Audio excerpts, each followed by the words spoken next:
Aleluia. Aplauda o Senhor. Aplauda Jesus. Glória a Deus. Amém. Por favor, tome seu lugar. Fique à vontade. Boa noite, igreja. Que a graça, que a paz e que o amor de Deus, amém, nos abençoe aqui nesse lugar, em nome de Jesus. Êxodo capítulo 3.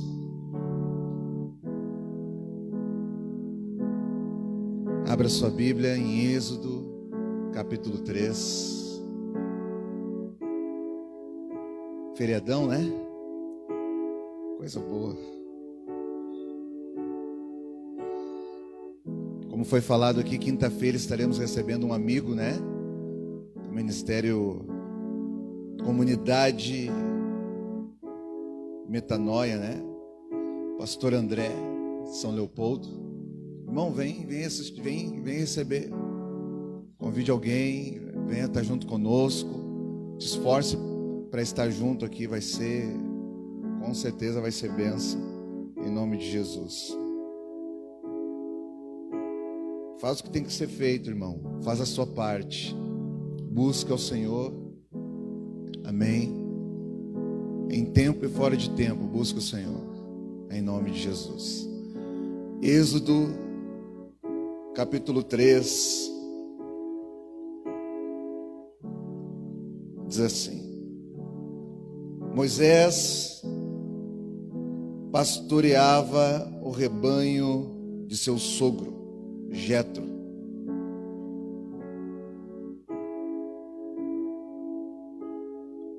que era sacerdote de Midian. Um dia levou o rebanho para o outro lado do deserto e chegou a Horebe, o monte de Deus. Ali o anjo do Senhor lhe apareceu numa chama de fogo que saía do meio de uma sarça. Moisés viu que, embora a sarça estivesse em chamas, esta não era consumida pelo fogo. Que impressionante, pensou Moisés. Por que a sarça não se queima? Vou ver isso de perto. Versículo 4. O Senhor viu que ele se aproximava para observar. E então, do meio da sarça, Deus o chamou. Moisés, Moisés. Eis-me aqui, respondeu ele. Então disse Deus: não se aproxime, tire as sandálias dos pés, pois o lugar em que você está é terra santa. Disse ainda: eu sou o Deus de seu pai, Deus de Abraão, o Deus de Isaque, o Deus de Jacó. Então Moisés cobriu o rosto, pois teve medo de olhar para Deus. Disse o Senhor: de fato tenho visto a opressão sobre o meu povo no Egito, e também tenho escutado o seu clamor por causa dos seus feitores, e sei quanto eles estão sofrendo.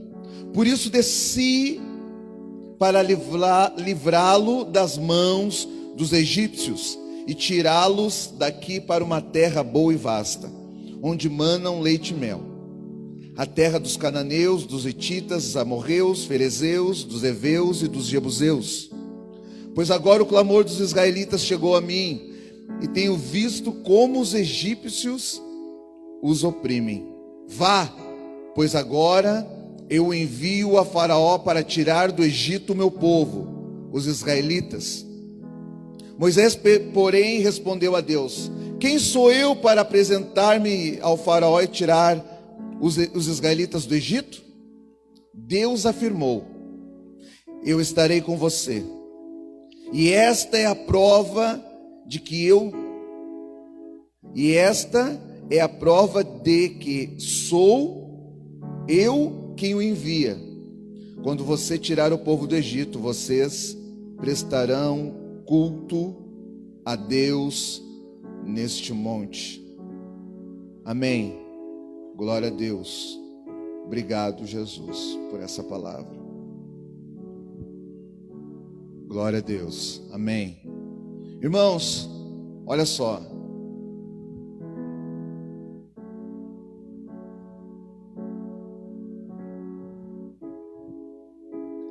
Eu particularmente creio que muitas coisas, na verdade, tudo está diante dos olhos de Deus.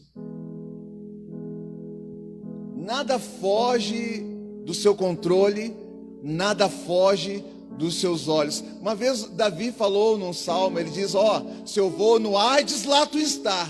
Se eu vou para cá, lá tu está também. É como se ele estivesse dizendo assim, como é que eu vou fugir de ti, Deus? Como é que eu faço para me esconder de ti? Se em todo lugar que eu vou tu está. Conclusão: não há como se esconder de Deus. E é interessante isso, que ao mesmo tempo que a gente sabe que não é possível. E por que não é possível? Porque os olhos do Senhor estão sobre toda a terra. Por que não é possível? Porque Deus é um ser onisciente, ou seja, é aquele que sabe todas as coisas. Então irmãos, aqui se dá dois aspectos. Se ele sabe de todas as coisas, ele vê todas as coisas. E se ele vê a mim, ele vê você. E se ele nos vê, ele também vê o que carrega o nosso coração. Não tem como fugir. Não se trata de uma pessoa querendo se esconder de Deus somente. Não, aquilo que eu penso, aquilo que eu faço, Deus também vê. Aquilo que eu concordo e aquilo que eu não concordo, Deus também vê. E Ele não quer saber se nós concordamos ou não concordamos. Ele quer saber se tem alguém disposto a se colocar na brecha em favor de outro alguém. É isso que Ele quer saber. Deus nunca perguntou para alguém se você concorda com o plano. Não, a pergunta é: a quem eu enviarei? A procura é os verdadeiros adoradores que adoram em espírito e em verdade. Então a pergunta é uma e a procura é outra. É alguém que se coloca à disposição em favor de alguém, mas que ao mesmo tempo ela tenha um perfil, uma essência, uma verdade.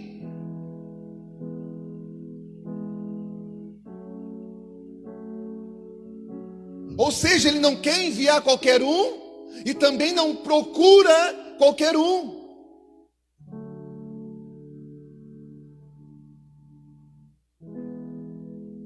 Ele não quer enviar qualquer um, mas ele aceita aquele que se colocar à disposição.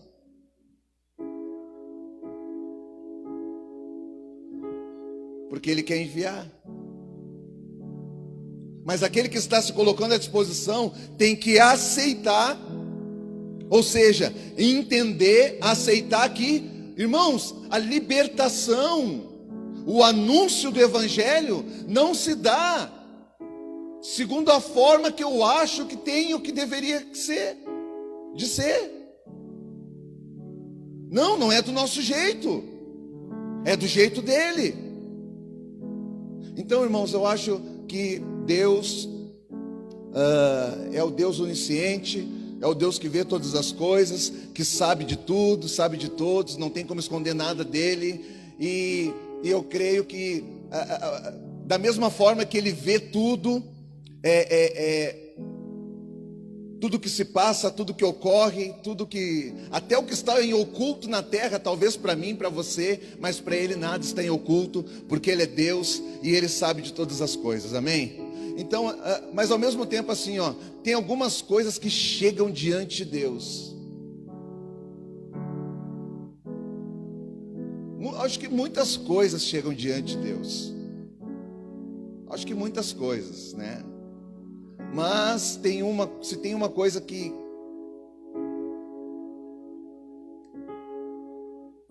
chega assim, capaz de tocar, capaz de talvez mudar uma decisão, ou fazer Deus se manifestar, dar uma resposta direta, é duas coisas: é a oração e é o clamor.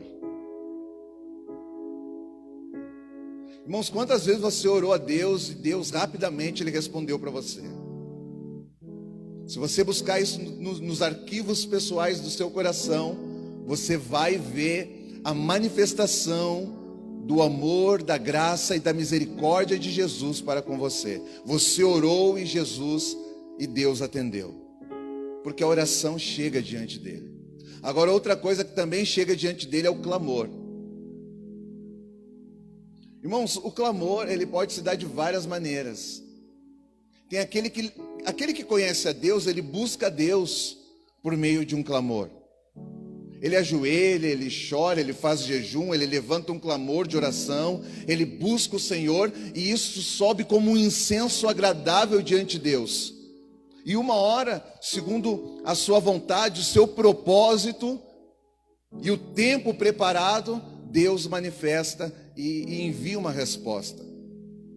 Deus sempre envia uma resposta. Talvez você esteja orando por algo e ainda não obteve uma resposta, mas deixa eu falar para você, Deus sempre envia uma resposta. Você lembra de Daniel? O anjo apareceu para Daniel e falou assim: olha, o Senhor ouviu a tua oração desde o primeiro dia, mas ela não chegou a Daniel, a resposta, porque o príncipe da Pérsia estava guerreando com Daniel nas regiões celestiais. Mas Deus ouviu e mandou resposta. Então calma, irmão, continua perseverando, continua fazendo a sua parte, continua fazendo aquilo que tem que ser feito. Amém? Você está clamando, você está buscando, você está pedindo, Deus vai ouvir a sua oração. Agora, existe um tipo de clamor que eu acredito que chega diante de Deus. Não se trata daquela pessoa que necessariamente ela já conhece os caminhos, o acesso, o 0800 espiritual, ela faz uma ligação para Deus ali através da sua oração, da sua conduta. Não, eu estou falando das pessoas que não conhecem a Deus e por não conhecerem a Deus sofrem. Irmãos, o sofrimento é algo que machuca o coração de uma pessoa, porque é algo que vai desencadeando, começa numa coisa às vezes aparentemente simples, uma decisão às vezes precipitada, e começa a desencadear um monte de coisa, uma atrás da outra. E irmãos, aí você vê os anos, você vê os tempos, e você começa a perceber que como a vida de pessoas é uma coisa que é sofrida. E quando você vai mapear, tentar fazer isso, você olha ali, às vezes para um jovem, para um homem, para saber como é que está a situação, tentando ajudar, e às vezes não dá nem para cavar alguma coisa.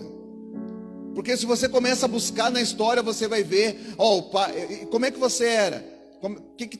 Eu não consigo me libertar disso, daquilo, eu sou assim, eu sou assado, mas o meu pai era assim, o meu avô era assim, os meus tios, irmão da minha mãe, eram assim. Tem coisa que parece que nem dá para cavar, porque se começar a desenterrar algumas coisas, vai piorar cada vez mais. Então, ou seja, parece que é uma carga que vai transferindo de geração pós geração. Irmãos, tem muitas coisas que a gente luta, a gente consegue até estabelecer, conquistar por meio da força do braço, da inteligência, dos dons, da habilidade, todos os recursos que estão em nós, que o Senhor nos deu. Mas tem coisas que parece que a gente não consegue vencer. Parece que a porta não abre, a corrente não quebra, parece que está enlinhado, aprisionado. Eu consigo às vezes ser bem sucedido aqui, ali, mas tem coisas que parece que não vai, não anda.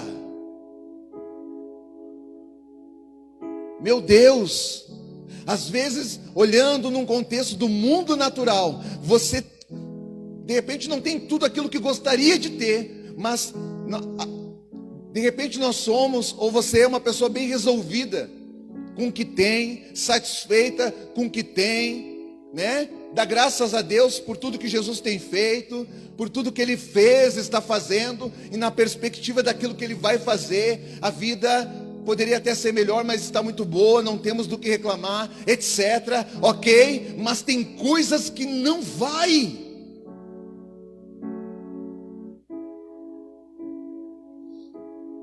Tem coisas da nossa vida espiritual que não vai para frente, não anda.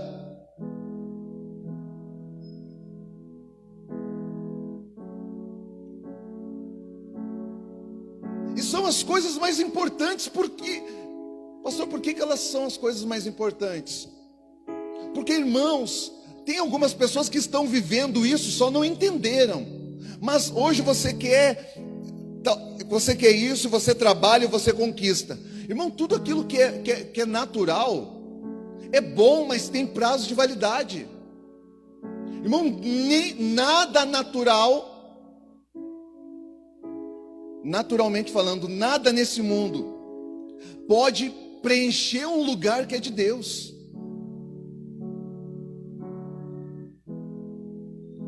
Quantas vezes você obteve uma realização pessoal que você pensou assim, ó, agora eu estou feliz. Irmãos, até no inconsciente, indiretamente, parece até que o coração diz assim, ó, eu amo Jesus, mas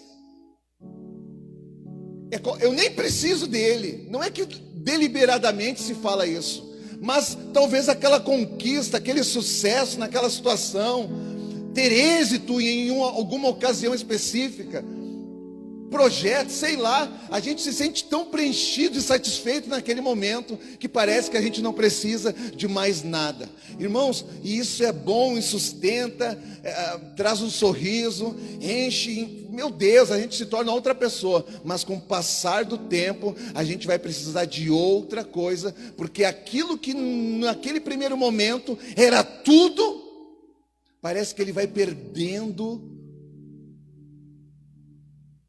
a força que tinha dentro de nós. Ou seja, já não nos satisfaz como era naquele primeiro momento. Já parece que a vida já se tornou algo, aquilo que era tão especial, agora já é algo tão comum. E eu preciso buscar alguma outra coisa. E assim vai a nossa vida, buscando coisas e coisas. Irmãos, as coisas são ruins? Não, as coisas são muito boas no lugar delas. Amém? O problema é que a gente quer preencher o lugar de Deus com coisas desse mundo. Isso não dá. Eu não estou falando que as coisas são ruins. Eu estou falando que não dá para preencher o espaço, o lugar do Senhor no nosso coração com aquilo que é da terra. Não dá. Você lembra que eu tenho falado nesses dias sobre uma chave codificada? Chave codificada é você. É aquilo que você nasceu para atender, para fazer em Deus. Irmão, ninguém vai conseguir entrar nesse lugar. Olha só, num aspecto universal, você que foi chamado para ser um evangelista, um pastor, um levita, um missionário, um homem e uma mulher de Deus. Irmão, nesse aspecto, naquilo que Deus separou para você, você vai ser um pregador do evangelho, vai ganhar almas para Jesus. E você não entendeu, você não atendeu, beleza, Deus vai levantar alguém, porque a obra não depende de homem. Deus sempre vai levantar alguém. Agora existe um aspecto, irmão, que é peculiar, é íntimo, é pessoal, que é só a sua vida que pode entrar ali. Se você não acessar esse lugar, vai ficar vago. A obra não vai parar, mas é um lugar vago. E sabe onde é que vai ficar vago, irmão? Não é na obra de Deus, é em você que vai ficar vago. O vazio não vai se dar no corpo. Porque o corpo e aquilo que Deus está para fazer não pode depender de um homem, não pode depender de uma mulher, não pode depender de ninguém. Não, Jesus vai voltar, e essa obra não pode depender de ninguém. Então Deus sempre levanta alguém. Se alguém não quiser ir, Deus levanta alguém, alguém vai lá. Vai ir, vai fazer, irmão.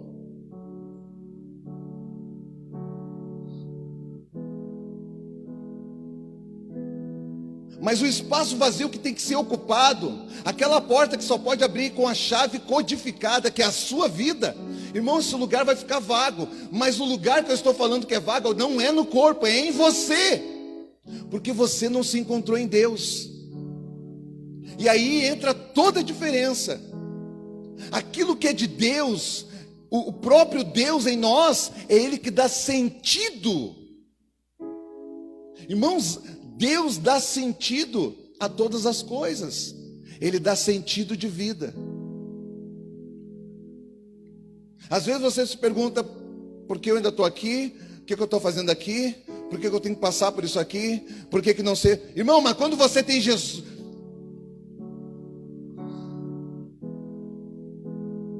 Olha só como é ofensivo, né? Quando você tem Jesus, você não anda dessa maneira.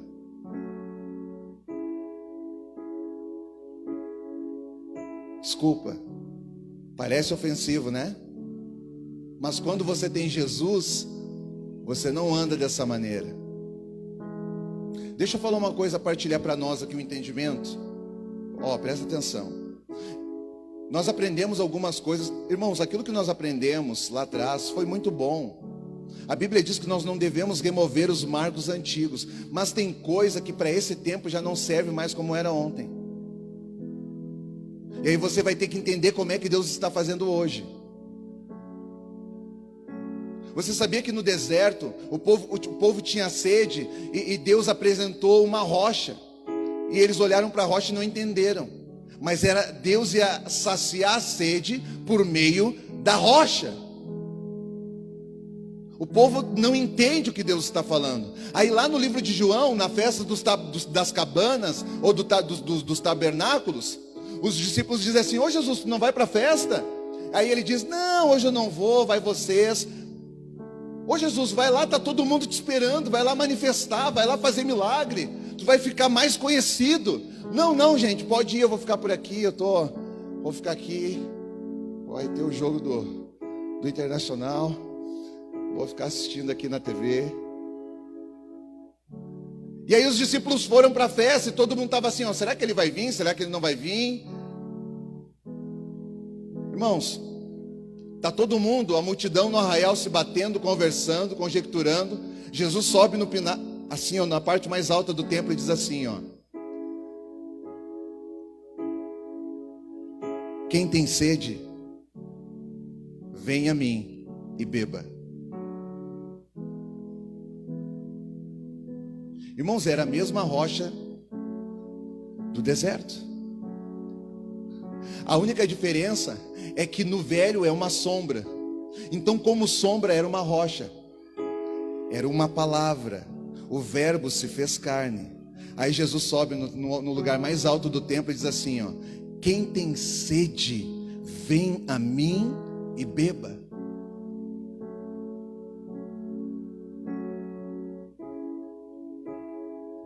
E a gente não consegue entender essas coisas.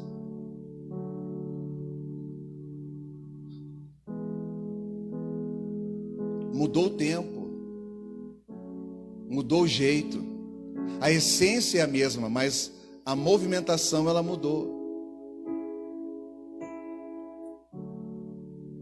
E na nossa mente ainda tem algumas coisas do passado que não é suficiente para esse tempo. Ô pastor, como assim? Está falando que eu não conheço Jesus? Eu não estou falando nada, estou só pregando a palavra. Só que conhecer Jesus não pode ficar na esfera. Uma pessoa que leva a sua vida que nem o jovem rico. Não fuma, não bebe, não pratica jogos de azar. Cuida para não fazer nada de errado. Não, irmãos, a vida hoje não dá para ser igual a vida do jovem rico. Até o jovem rico que estava aparentemente enquadrado, a sua vida, ele estava, se olhar pela lei, ele estava qualificado. Agora, quando Jesus trouxe o espírito da lei, ele não conseguiu entrar nesse lugar.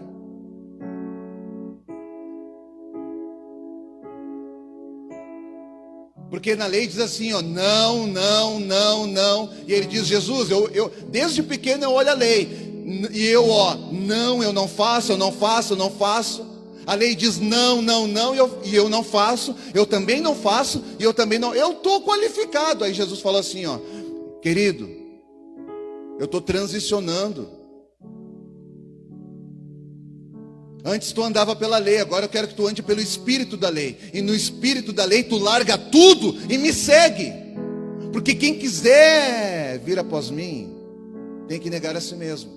Ele não conseguiu sair daquele lugar, ele ficou preso na palavra.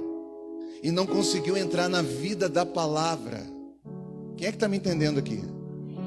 Quem é que está me entendendo aqui? Por favor, meu irmão. Isso aqui não é brincadeira. Você está todo domingo aí me ouvindo. Você está fazendo o que aqui comigo, querido?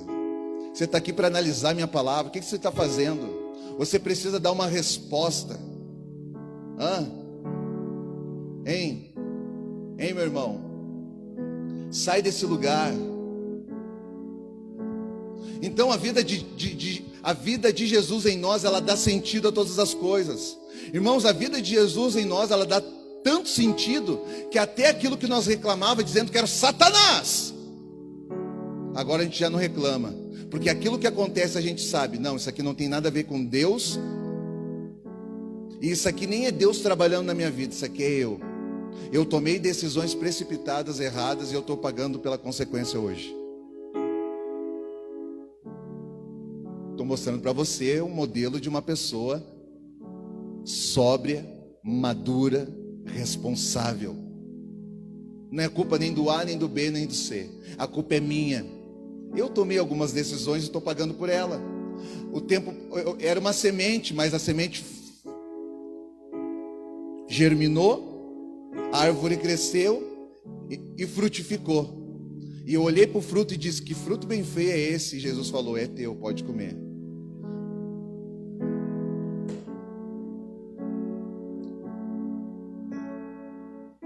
É teu, pode comer.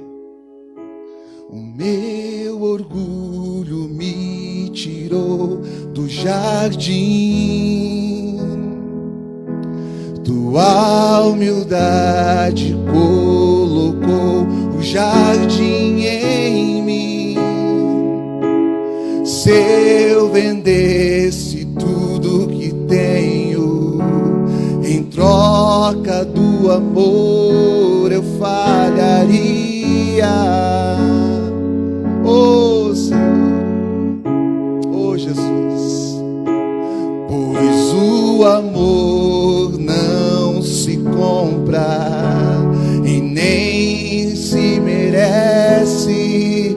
O amor se ganha, de graça o recebe. Eu quero conhecer, eu quero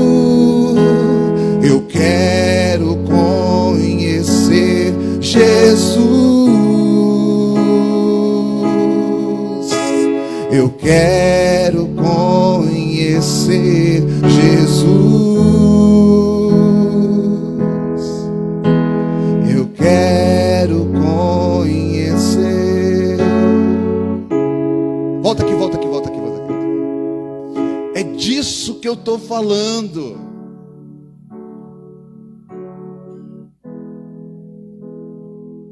Eu vim aqui para acordar você, para despertar o teu coração. E talvez eu até consiga despertar você, mas só você pode decidir se vai se levantar ou não. Porque quando você coloca lá no teu celular, você programa o despertador, tal hora ele desperta você, mas você decide se vai se levantar ou não. ou não é? E quantos pegam e botam no soneca? Mais um pouquinho. Irmão, sai desse lugar. Você está fazendo isso com a sua vida. Está apertando ali, ó, mais 15 minutos no soneca. E já se passaram 15 meses, 15 anos.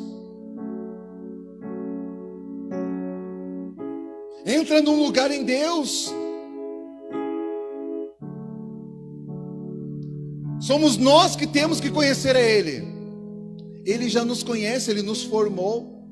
Irmãos, eu tenho certeza que se você parar e prestar atenção em algum lugar perto de você,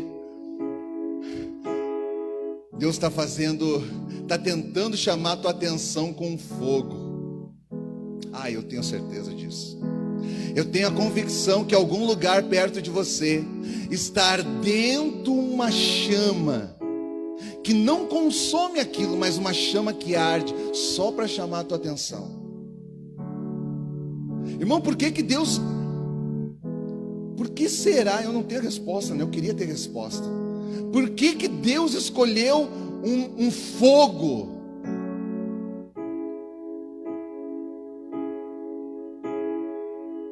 Para chamar a atenção de Moisés.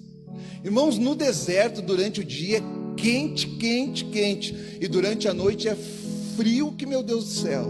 Agora então assim, você já tem o calor do próprio ambiente natural. Por que Deus ainda tentou chamar a atenção de Moisés com fogo?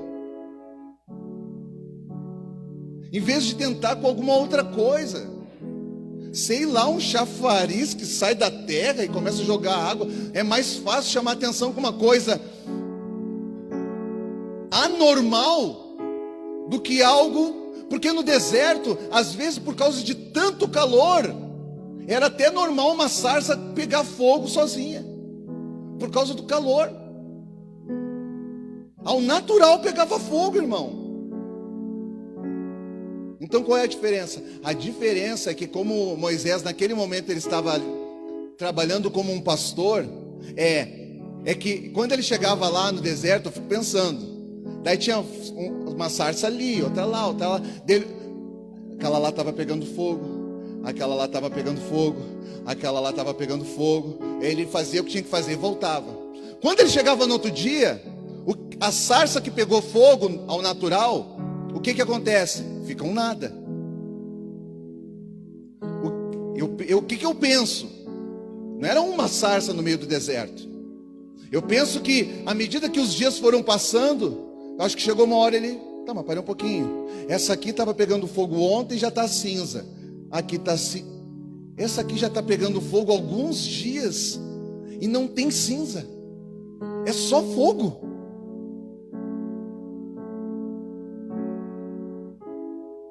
Aí eu penso que a partir daquela análise Moisés pensou assim: eu vou dar uma olhada nisso para ver que mistério é esse. Irmão, Moisés, ele sondou isso no seu coração, ele pensou. E quando ele pensou, então eu vou lá ver isso aí, Deus falou com ele: Moisés, tira as sandálias dos pés, porque o lugar que tu estás é terra santa, querido. Agora presta atenção. Se Deus está num lugar, tudo é santificado pela presença e pela glória de Deus naquele lugar, por causa dele. Então, se Deus é santo, e Moisés, e nós como homem, nós somos impuros, imundos e pecadores, o certo não era tirar a sandália, o certo era ficar com a sandália. Porque a sandália é o que separa o contato direto com aquele ambiente onde Deus está. Ou seja, se Deus está naquele lugar, todo aquele lugar agora é santo. E se o homem é imundo, então Moisés não tira a sandália, fica com a sandália, porque tu é imundo, tu é impuro. A separação é muito fina, é uma sola de sandália. Como Deus é santo e nós não, então o certo não era ele tirar a sandália, o certo era permanecer com ela. Mas o Senhor pegou e falou assim, ó: tira as sandálias dos teus pés. Você nunca parou para pensar nisso? Eu já. Hoje.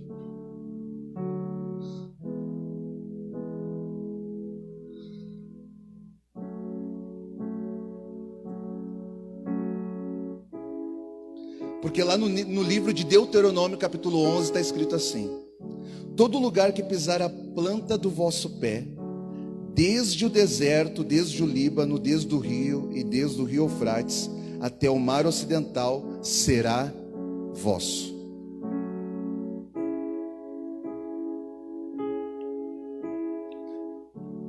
Esse contexto que o Senhor está falando aqui, diretamente, Ele está falando de um contexto natural, físico e geográfico, ou seja, a conquista do povo de Israel sobre a terra de Canaã. Quando você pisar lá, eu vou dar para vocês.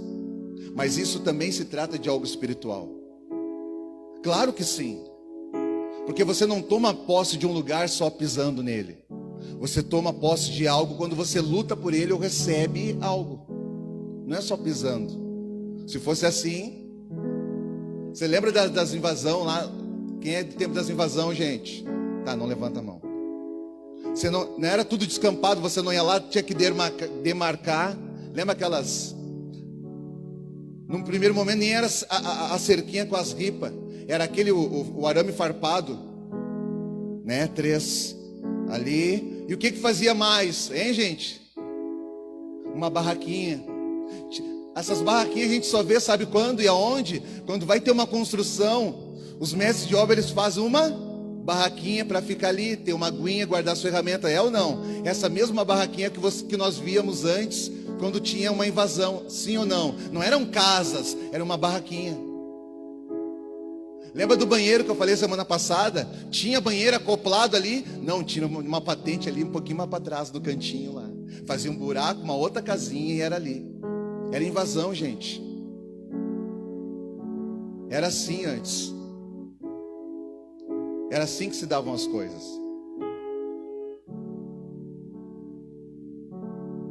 É assim que você tomava posse e guardava do que é seu.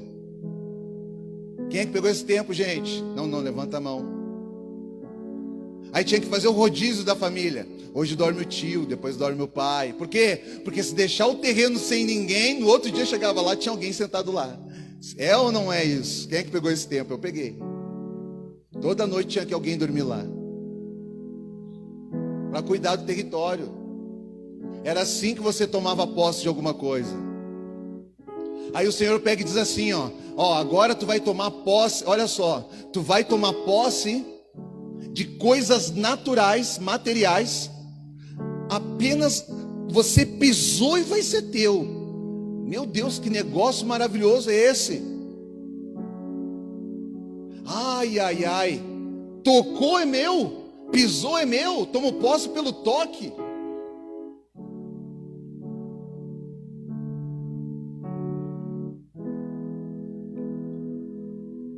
Irmãos, o que Deus estava querendo dizer ali? O que Ele estava querendo fazer ali? Lá em Êxodo capítulo 3, que nós acabamos de ler no início, Deuteronômio foi escrito depois. Deuteronômio, assim como toda palavra, foi escrito num tempo determinado por Deus. Mas tudo que foi escrito por meio de um homem, inspirado por Deus, nas regiões celestiais, no próprio Deus, essas leis já existiam. Quando Deus pegou e falou assim: Moisés, tira a sandália dos teus pés, porque o lugar que tu está pisando é terra santa. Deus estava falando para o próprio Moisés assim, eu quero que tu tenha contato direto com esse ambiente que tu está pisando, porque eu tenho uma lei guardada em mim, que é, onde o homem pisar, dele será. Era como se Deus estivesse falando assim: eu quero que tu me tome por posse, Moisés. Eu quero ser a tua propriedade, não no sentido daquele que Deus se submete ao homem, mas ou seja, é como se Deus falasse assim, eu quero ser teu. Porque onde tu pisar a planta dos teus pés, será vosso. Moisés, eu quero ser teu. Eu quero que tu me tome por teu Deus. Então tira as sandálias. Ou seja, tudo aquilo que pode nos separar, que faz separação entre nós, entre eu e você. Tira isso. Eu quero que você tenha um contato direto comigo. Eu quero que você me tome por possessão. É você que vai pisar nesse lugar e dizer: Deus é o meu Deus. Porque era isso que ele queria. Era isso que ele queria num primeiro momento, irmãos. Porque no segundo momento o que Deus queria era a libertação dos egípcios. Mas não tem como enviar um libertador para libertar se no seu coração ele ainda não foi libertado. Não dá. Um cara que nunca foi liberto no seu espírito, uma pessoa que não é liberta no seu ser, ela não vai conseguir libertar outras pessoas. Não vai conseguir manifestar Jesus. Porque o princípio para falar de mim para alguém é: agora que você já entendeu quem eu sou, Moisés. Eu estou falando com você aí, Moisés. Tu que está sentado aí, Moisés. Estou falando com você. Eu vou colocar pessoas perto de você. Não precisa ficar falando que tu é crente. Eu sou crente. Não, para com isso. Só começa a queimar. Comece a queimar. Comece a queimar. Que o fogo que arde em você vai chamar a atenção das pessoas que estão perto de você. Comece a queimar, irmão. Não precisa falar nada. Não precisa levar um cartaz. Mas comece a queimar. Porque o calor do fogo vai chamar atenção e a pessoa vai olhar assim: meu Deus, mas cada vez que eu passo por ti tem um negócio. E é um negócio que queima, mas não te consome.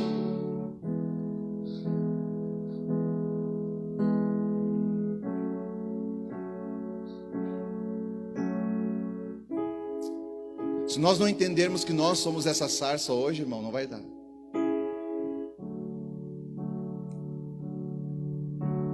Mas o que tem acontecido?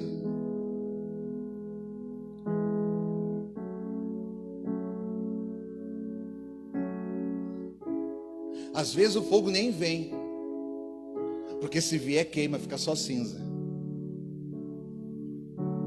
Vai ficar só cinza. Aí é por misericórdia Deus não faz isso acontecer.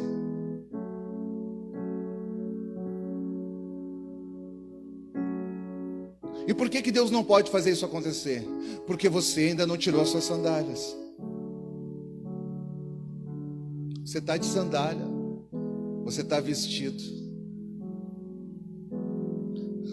E no princípio não era assim. Adão e Eva estavam nus no jardim. É transparência. Não tem nada que separe você e Deus. Tira as sandálias. Você precisa se despir novamente. O véu já foi rasgado. Você precisa agora entrar nesse lugar. Por quê? Porque eu te amo, diz Jesus. Você nasceu para um propósito. Esse é o primeiro momento. O segundo momento é: ei, tem pessoas aí fora que o clamor delas chegou até a mim. Irmãos, se tem uma coisa interessante é com esse texto, eu acho isso fantástico. Cada vez que eu leio, o Senhor pega e diz assim: ó, tenho visto o clamor do meu povo, e eu resolvi descer para ver a opressão. Irmãos, e aí ele ora como se não soubesse. É o Deus onisciente. Em Sodoma e Gomorra também ele diz, né? O pecado de Sodoma chegou até mim, então eu vou descer lá para ver. Ele sabe tudo, mas ele diz: eu vou descer. É o Deus que sabe todas as coisas, falando assim, ó: como é que é o teu nome? Jacó. Ei, Adão, onde está? O Deus que sabe todas as coisas, falando de uma maneira como se não soubesse.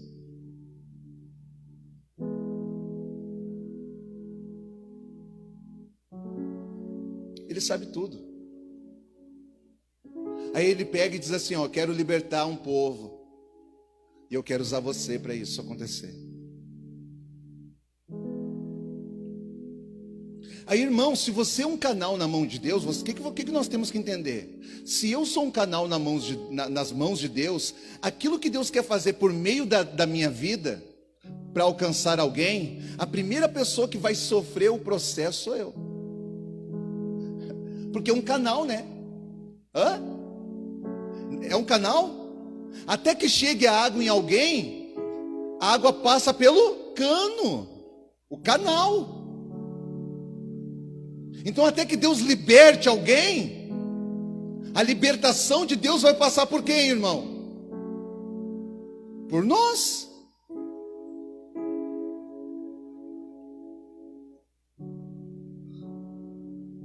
Não, tem que passar por nós. Tem que passar por você. É por isso que você tem que se submeter aos processos de Deus. Porque quando você se submete ao processo de Deus, as coisas começam a ganhar sentido na sua vida. Não adianta você falar uma coisa e se posicionar de forma diferente. Não, a sua fala vai ter que bater, vai ter que ser coerente com a sua vida.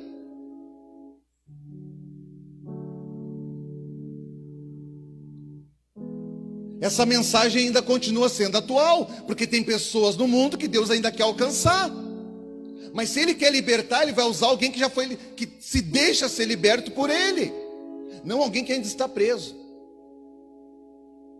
Irmão, o problema não é a prisão, porque todos nós estávamos. O problema é querer continuar preso. O problema nunca foi a prisão. O problema é ele abrir a porta da prisão. Irmão, tem passarinho que você vai lá, abre a gaiola e ele continua lá dentro. Ele não sai, mas a gaiola está com a porta aberta. Esse é o problema. O problema não é a prisão, porque Jesus é Salvador, Ele é o libertador. Moisés tipificava Jesus, o libertador. Então o problema nunca foi a prisão. O problema é que Deus quer. Ele cortou as correntes e você ainda está sentado no mesmo lugar, no cativeiro. Não, você vai ter que se levantar e sair daí, irmão. E aí a gente fica muito inconstante. Uma hora está lá embaixo, outra hora está lá em cima, uma hora está lá... Irmãos, aí quando está lá em cima, vem uma coisa assim que queima, claro, e eu sei por que queima, porque você nasceu para isso. Aí queima no teu coração, queima no teu peito, e você diz assim, ó: meu Deus, eu fui, é mesmo, parece que naquele momento cai a ficha, eu fui chamado para tal coisa, eu vou fazer. Aí você faz que nem Moisés, que tentando libertar um egípcio um hebreu da opressão de um egípcio, foi lá e matou o egípcio. No outro dia, ele viu 2 irmãos hebreus, e aí ele tentou colocar como conciliador. Gente, parei, vamos conversar, não vamos brigar. Aí um deles pega e diz assim, ó: tá, mas o que tu tem a ver com isso? Vai fazer conosco que nem tu fizeste com aquele homem ontem? Aí Moisés pega e foge. Irmãos, a libertação que ele operou um dia antes estava errada? Não. E a conciliação, ele tentou conciliar uma conversa ali, uma divergência de ideia entre os irmãos. Ele estava errado em se colocar naquela posição? Também não. Porque se você for olhar, foi as 2 coisas que Deus deu para Moisés. Ele libertou o povo do Egito, e depois ele mesmo era o conciliador. Ele até estabeleceu líderes de 10, de 100, de 1000, de tanto. E a causa mais grossa vinha a ele e ele julgava. Ele conciliava. As 2 coisas que ele tentou fazer do jeito dele era o que Deus já tinha colocado nele. Então ele não estava errado quando ele se movimentou para isso. O problema foi como ele tentou executar aquilo que Deus deu para ele. Esse é o problema da igreja. Esse é o nosso problema. A gente tem algo que Deus nos deu, só que você quer executar do teu jeito. Você não quer se submeter a ninguém, nem a palavra de Jesus. Aí sabe o que tem que acontecer? Tem que permitir assim uma pressãozinha para você fugir, até para não te matar.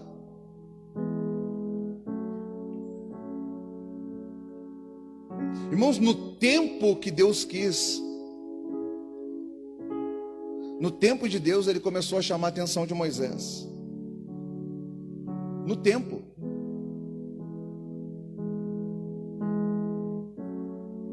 Quem sabe hoje é o teu tempo. Então, deixa eu falar para você, para de olhar para os outros. Deus está tentando chamar a tua atenção e você ainda está olhando para o outro. Não, você precisa pegar só a chave, que é a sua vida, e entrar nesse lugar que só você pode entrar. Deixa eu te falar uma coisa aqui. Eu acredito que muito do que está em nós, você não está errado. Nós não estamos errados. Deus colocou dentro de nós, só que o jeito, a forma para executar aquilo que Deus colocou dentro, a forma de manifestar aquilo que Deus colocou dentro, não é da forma, do jeito que você pensa que é. É aqui que a gente emperra, é aqui que a gente não consegue continuar caminhando. E aí nada dá certo. E sabe qual é o problema disso? O povo que está lá fora continua sofrendo, porque você não quis entrar em você mesmo. É essa pessoa que está em Jesus. Você não quis ocupar a sua própria vida em Cristo. Você continuou na sua vida. Quando Jesus passou pelo jovem rico, ele falou assim, ó, eu sei que por causa do pecado tu vive assim, mas você está em mim porque eu te formei. Vem e entra dentro de mim e ocupa o teu espaço que está em mim. A tua identidade está em mim. Ele falou assim, mas para eu entrar em ti eu vou ter que deixar tudo que eu conquistei aqui fora. Porque você só pode entrar com Jesus no Espírito. Ele não foi. Ele não foi. E assim nós temos feito. E a gente vai tentando achar coisa onde não tem. João capítulo 9 fala lá no começo de um cego que Jesus estava passando, e os discípulos perguntaram assim, ô mestre, quem é que pecou? Foi ele ou os pais dele? Irmãos, às vezes a gente fica assim, procurando pecado na vida dos outros, procurando erros e falhas para ficar apontando os outros. Irmão, vai cuidar da tua vida. Deixa a vida dos outros. Sabe o que Jesus respondeu? Não foi nem ele, nem a mãe dele, os pais dele.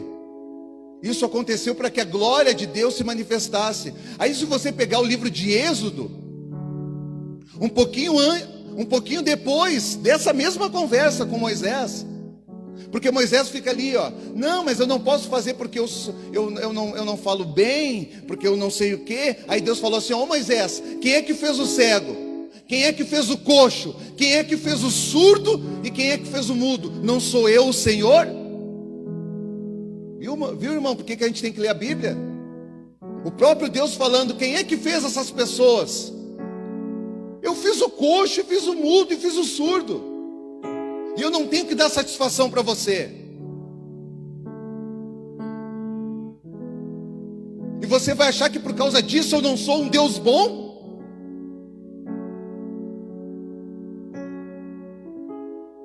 O que tu sabe, irmão?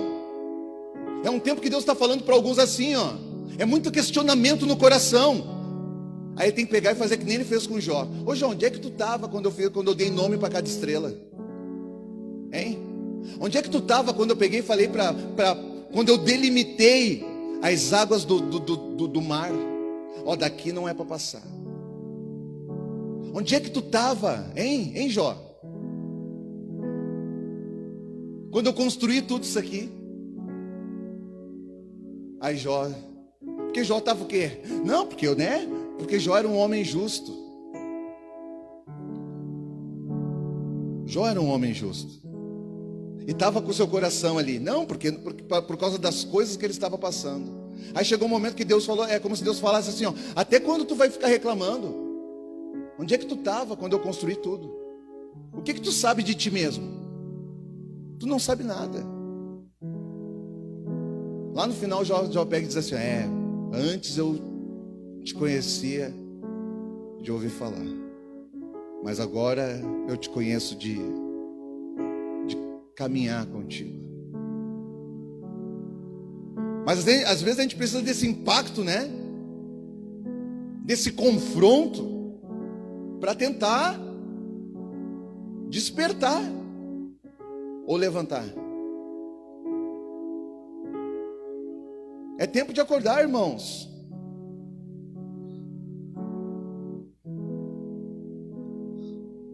Os campos estão brancos e você está sentado aí,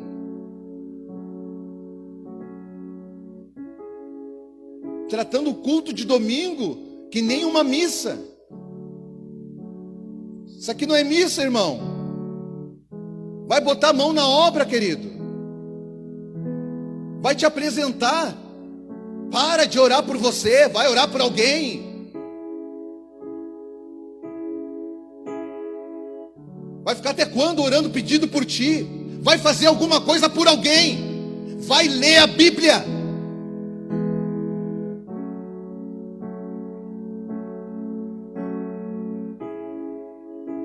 Vai ler a Bíblia. Tu não conhece a Bíblia? Fica orando por você mesmo. E ele diz que nada vai te faltar. Um fio de cabelo da tua cabeça não cai se ele não permitir.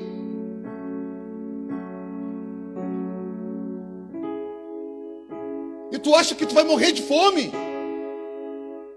Tu acha que foi tu que te protegeu do vírus com essa máscara? Ei, meu irmão, tu acha que é máscara? Tu acha que é um álcool gel que mata milhões de pessoas? Mas você não. Eu ando dentro dos padrões, é por isso.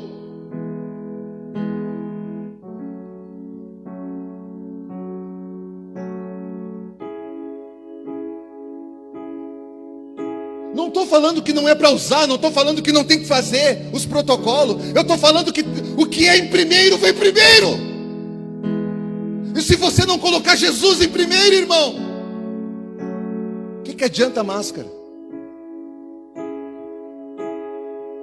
Se Jesus não for o primeiro, o que adianta a vida? É tu que tem que responder isso aí, não sou eu. Eu não tenho que responder sobre isso. O que eu sei é que tem pessoas precisando, e você é uma chave de acesso para que essa obra se conclua. E você está sentado. Não se coloca à disposição para nada, não faz nada. Vai vir limpar as cadeiras aqui, irmão. Para de humildade. É humilde, mas não faz nada. Vem limpar, vem lavar a cadeira, vem esfregar chão. Faz alguma coisa para Deus, vai falar de Jesus. Faz alguma coisa para alguém. Vai cuidar de criança.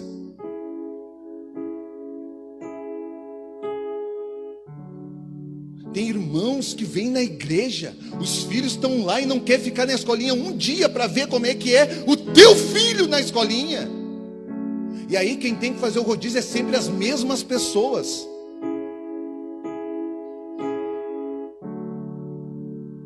As mesmas pessoas têm que ficar ali.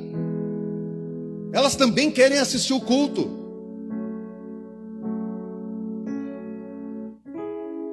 Os porteiros também querem assistir o culto. Mas você nunca olhou para isso.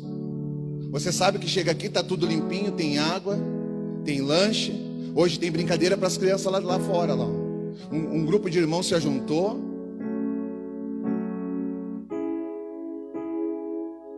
E está todo mundo feliz. Mas você não sabe o preço disso. Por quê? Porque você nunca tirou as sandálias. Você não tira a sandália. E quando você não tira a sandália, você não tem contato. E esse é o problema. Você vem na igreja, mas não tem contato. Por quê? Porque você não tira a sandália. Não, irmão, tira a sandália. É um tempo que nós vamos precisar tirar a sandália.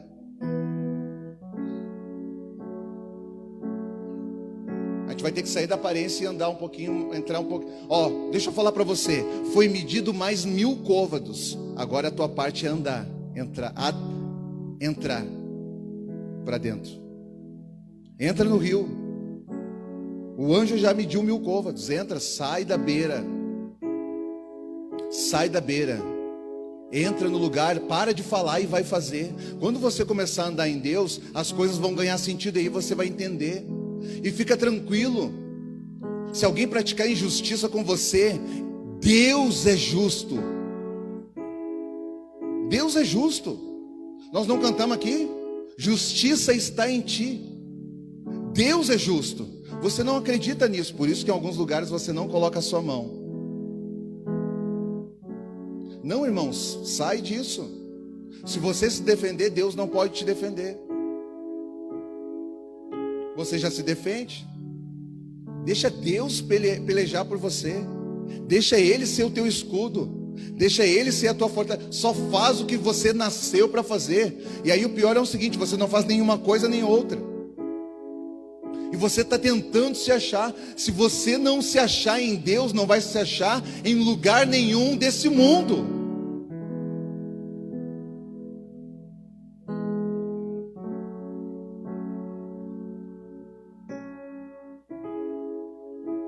Tira as sandálias. Não importa quem é que pecou. Tem gente que está cego porque pecou. Tem gente que está cego, mas é para a glória de Deus. E Ele quer usar a tua vida para curar essas pessoas. Mas você vai ter que começar a queimar. Você vai ter que queimar. Ontem nós tivemos vigília aqui, ó. Tinha um grupo aqui, ó. 11 horas da noite, dava tempo para ir para o shopping, dava tempo para ir para a pizzaria, dava tempo para um monte de coisa. Quem é que veio aqui? Agora, se botar no telão a lista de desejos, é capaz dela não ter fim.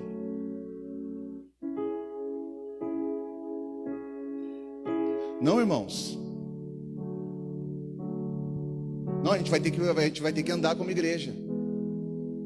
Não existe muro. Não existe tempo. Ah, estou pensando. Irmão, Jesus vai vir, vai arrebatar a igreja e você vai ficar pensando. Ah, não, sai desse lugar, esse lugar não existe. Está pensando o quê? Está pensando em quem? Nós não fomos chamados para pensar. Fomos chamados para estar com Ele. Eu vim aqui para acordar você hoje. Agora é você que vai decidir se você vai se levantar ou não. As pernas é tua, irmão.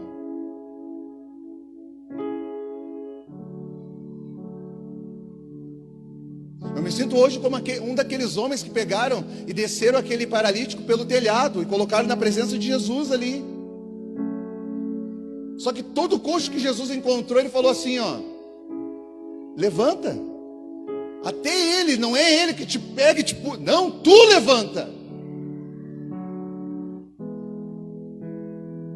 É tu que levanta. É tu que levanta. Para de botar a culpa nos outros. Tu não quer ser curado?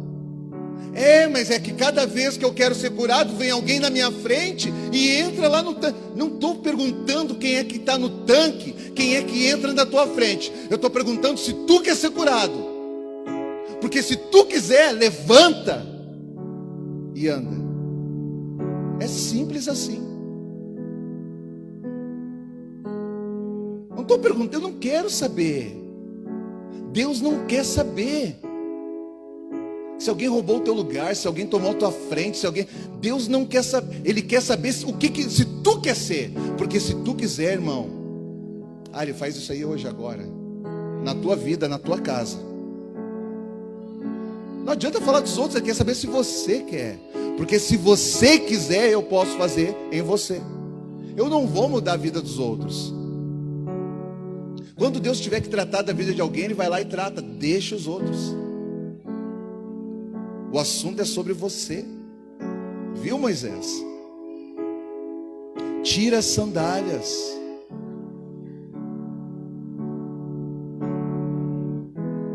Pode pisar, não tenha medo. Não tenha medo.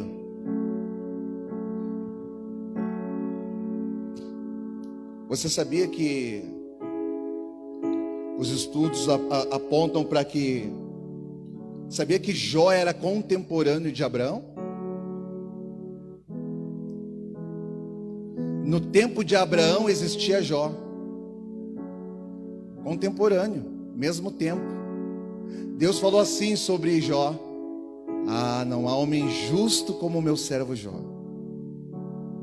Ele oferecia sacrifícios, ofertas de sacrifício pelos seus filhos. O cara era justo, Deus falou.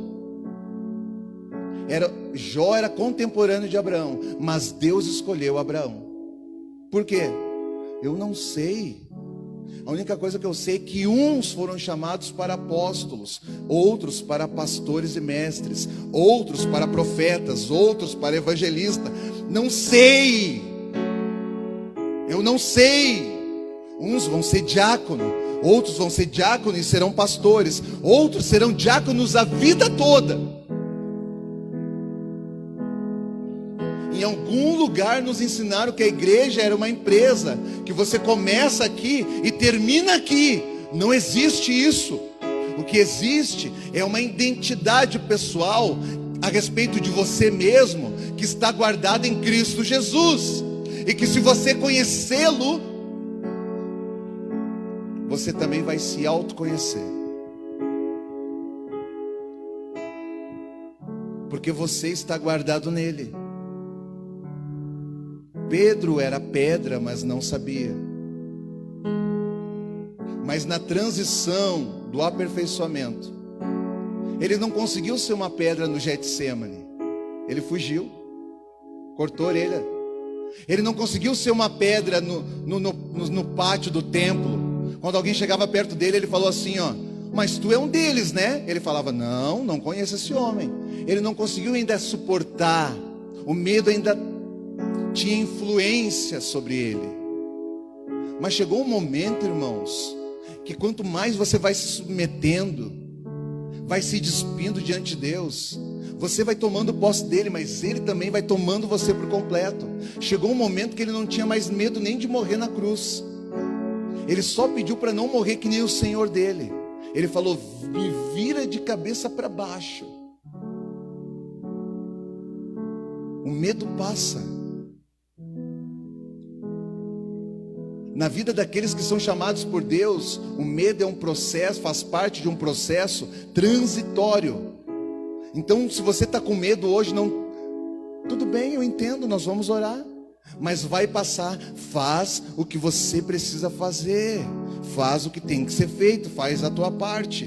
Para de conjecturar. Para. Sai da posição do jovem rico.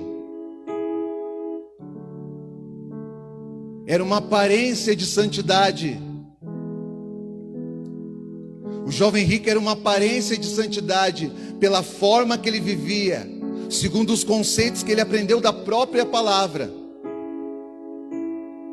Aí quando Jesus falou, larga tudo que tu vem e entra, me segue, entra aqui, entra em mim, no lugar santíssimo, ele não conseguiu.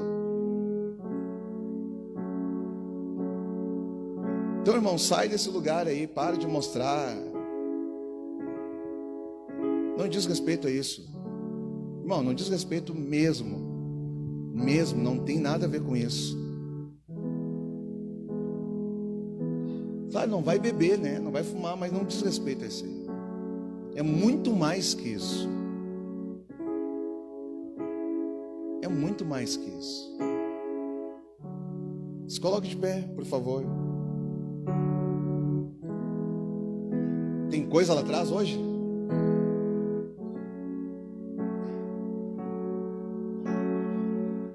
No final tem um lanchinho ali. Refri? Refri, bolo, cachorro quente? Cachorro quente não. Milho? Bolinho? Sorvete? Sorvete não.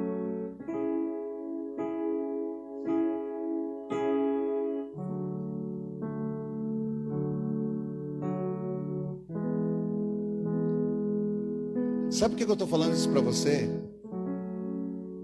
Porque se você começar a andar entrar nesse lugar e começar a andar nessa batida, você acha que eu estou falando isso por causa da igreja? Não, estou falando por causa da tua casa. Porque lá é o primeiro lugar que você atua.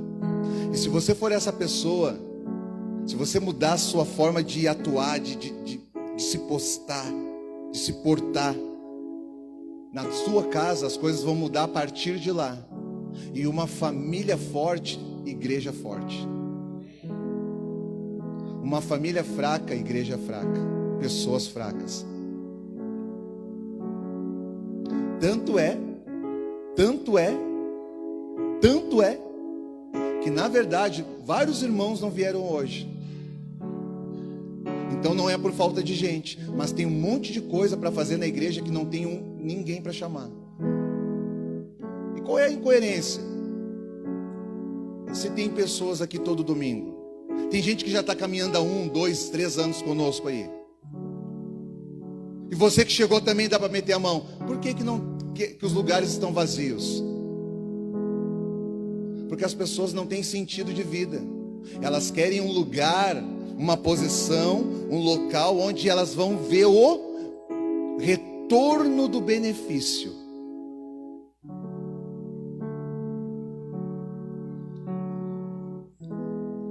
E às vezes, e aí você não na tua cabeça ter que sair mais cedo num domingo para vir arrumar cadeira, para ficar na portaria, para ajudar na cantina.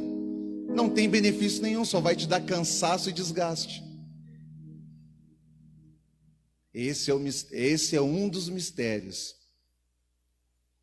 de trabalhar para Deus. Não sabe nada, irmão. Você não sabe nada. Você não sabe nada.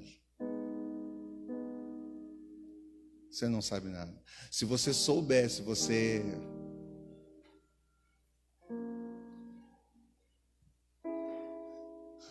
É por isso que eu sei que eu falei ali, que parece ofensivo, quando...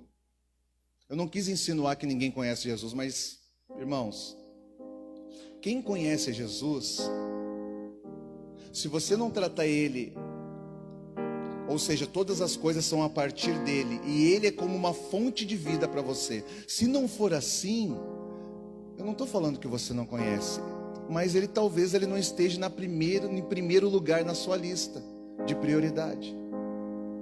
Você ainda acha que você pode se sustentar, se autodefender. Você pode por você mesmo, tudo bem.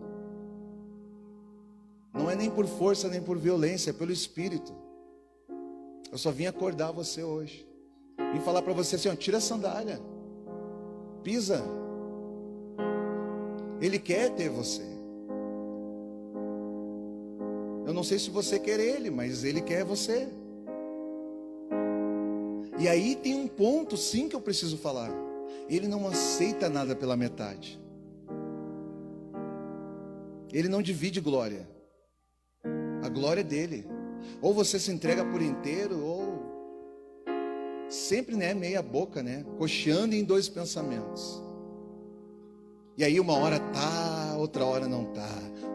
Pá, irmãos, você precisa pensar sobre o que eu falei nesta noite, para o seu próprio bem, para a sua própria vida. Talvez nem todo mundo, tem irmãos aqui que nem trabalham aqui dentro, mas ajudam mais. Tem irmãos que chegaram depois, são até novos na fé. Ajudam mais do que os mais velhos na fé. Pegam junto. Mete a mão. Eu fico pensando, Deus, que incoerência é essa? Os irmãos mais velhos que deveriam pagar a conta. Eu ouvi um pastor falar assim que os irmãos mais velhos é que tem que dar o dízimo, até que os mais novos venham entender o significado e a importância de fazer tal coisa. Isso não isenta ninguém. Mas o mais velho é o mais maduro. Deveria ser. O mais velho é aquele que assume a responsabilidade por causa dos mais novos. O mais velho, ele paga o preço por causa dos mais novos. Mas nós não temos isso. E não existe homem de ferro. Talvez eu vá me arrebentar aqui, irmão. Não, Deus não vai deixar. Deus sempre levantou alguém para estar do meu lado. Porque é assim, se você não quiser me ajudar, alguém vai me ajudar. Deus sempre, porque a obra não é minha. A obra não é minha. Mas você vai ter que tomar consciência, não desse ministério, estou falando de Cristo na sua vida. Se você é o irmão mais velho, para de fazer meninice. Quando vê o irmão mais novo chegar, faz que nem o irmão do filho pródigo. Para ele fizeram uma festa, eu estou aqui um tempão, nunca fizeram nada. Irmão, que mentalidade é essa?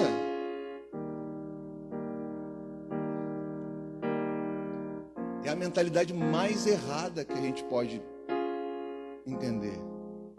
Você sabia que o papel do irmão mais velho, uma hora eu vou pregar sobre isso.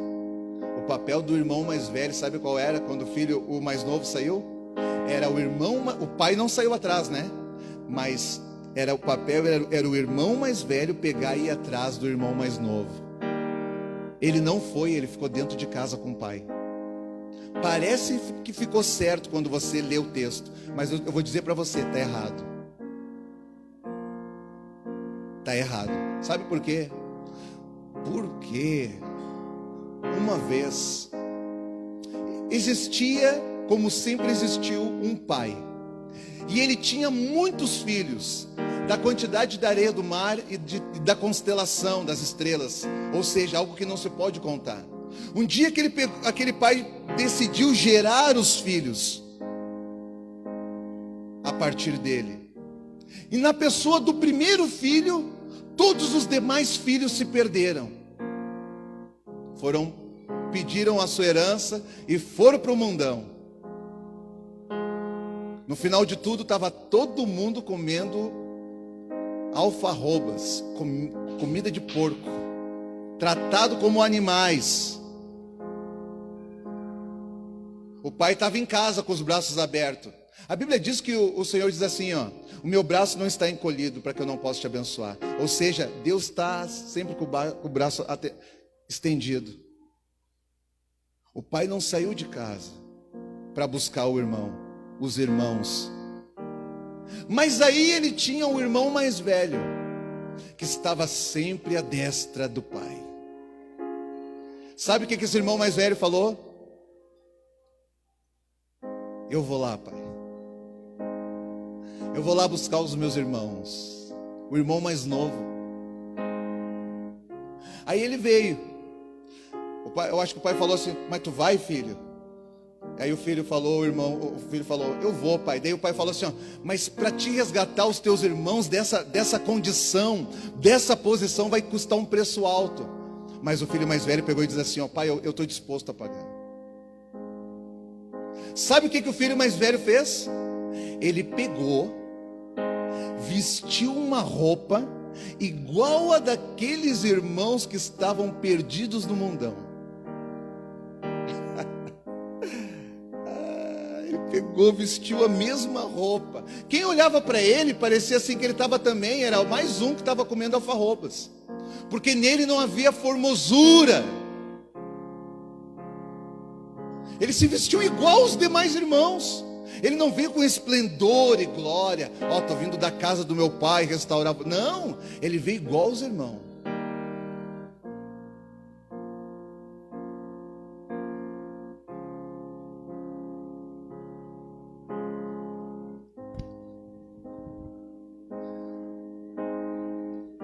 Você precisa entender o que eu estou tentando te falar. Alguns aqui, você é o irmão mais velho.